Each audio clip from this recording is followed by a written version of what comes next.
Okay, so with this rimu post, I had said that I was going to plane off the left and the right, but I've decided not to.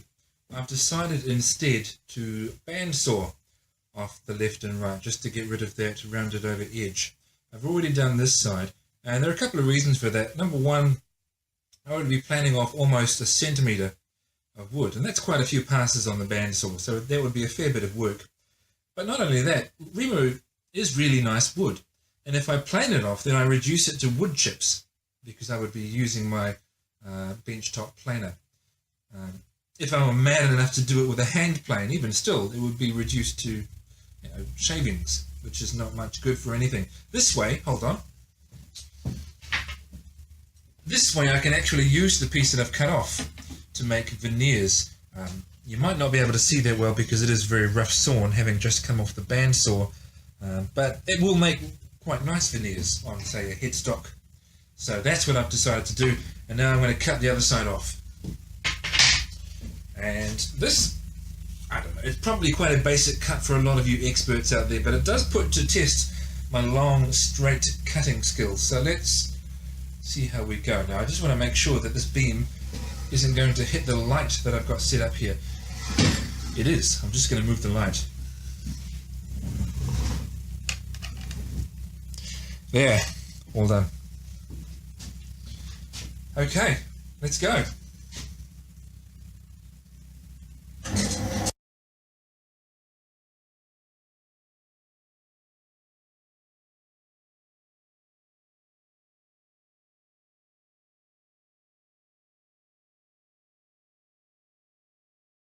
I wouldn't normally stop a blade while it's in wood, but I can just see that the wood is grazing against the guard and the bearings, stopping the bearings from moving freely when necessary, because I just noticed that that was a little bit loose. So just bear with me while I correct that. There we go. You shouldn't have very much room at all between the guard and the wood, but you should have some room. Now hopefully this isn't pinching too tight and I can start the blade again.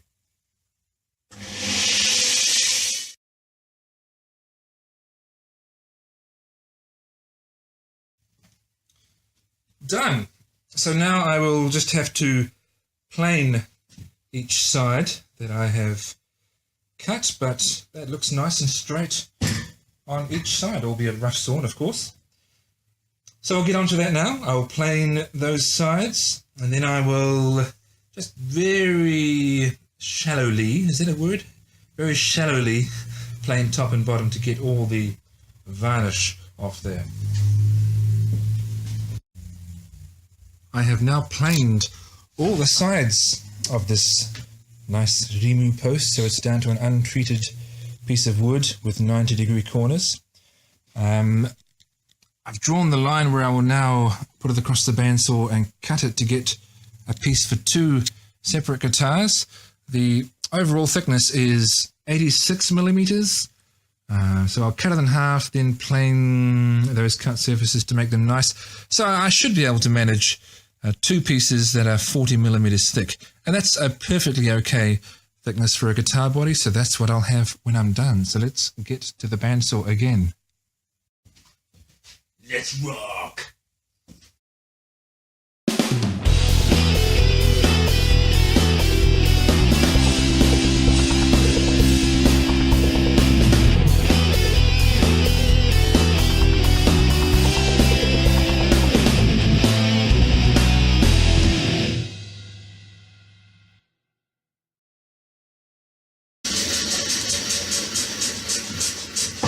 I really should get a table that sits next to the bandsaw so that I don't have to come around and hold long pieces as they come off the end. That does slightly reduce my control. But, that being said, jolly good. That is exactly as I would have hoped. There's a very nice straight line.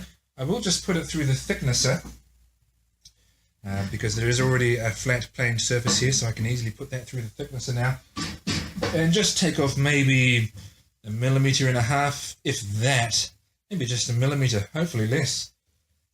But great, let's get on to that.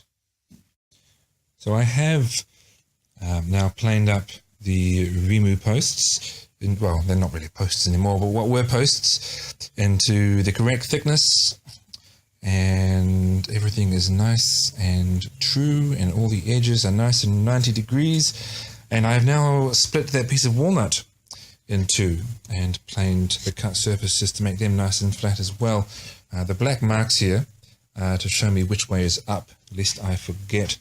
Of course, you won't see those when the walnut is sandwiched between the pieces of rimu, so I won't even bother to sand those off.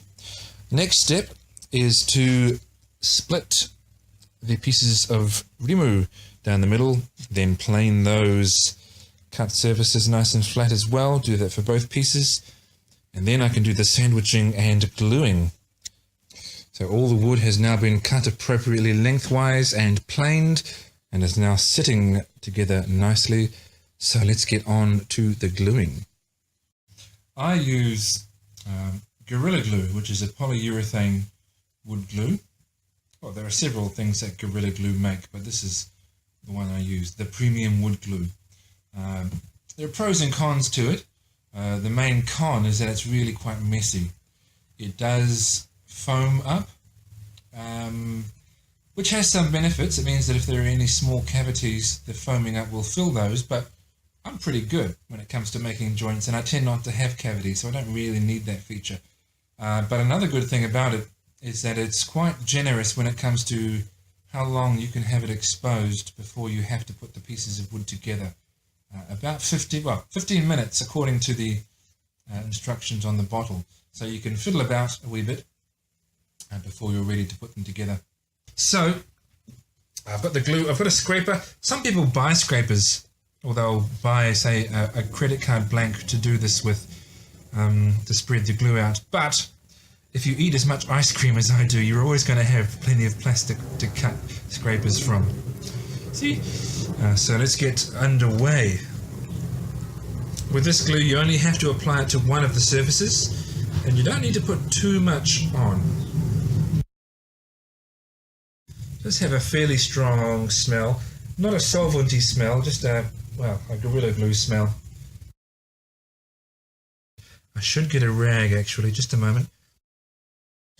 Yeah, the last thing you want is glue on the exposed surface after you've glued things up. It's inevitable to a small extent, but you want to minimize that. You'll see too, or you may see, that I've got plastic cling wrap covering the piece of wood that I've got my project resting on just now.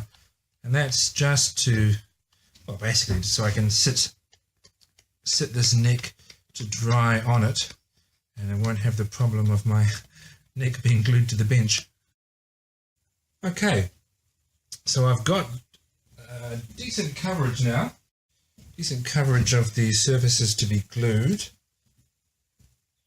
So now it's the clamping. This was always going to be the slightly trickier bit, with me only really having the proper use of one hand. So I'm going to put the end together, and then I'm going to clamp it down gently to the bench, then so it doesn't move around too much while I'm doing the remaining clamping. That's the purpose of that. Then I will put clamps along the length of this, and then I'll leave it. The curing time is not very long at all, 3 hours, but I will, well, to be safe, I'll leave it overnight. I'll come back and check on it later tonight to make sure it hasn't moved at all. The goblins haven't come out and ruined my gluing job. Okay.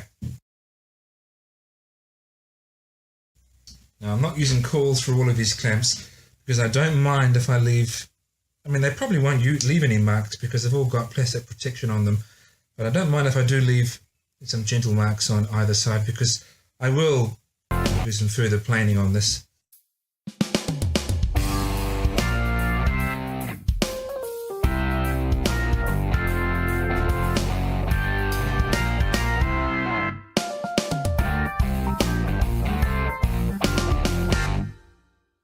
That should make a pretty good glue joint.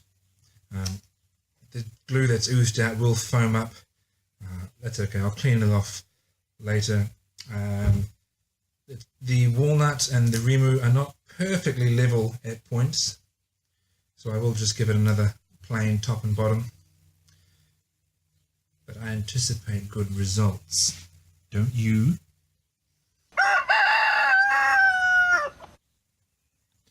Well, that went brilliantly in every way. It's all nicely planed.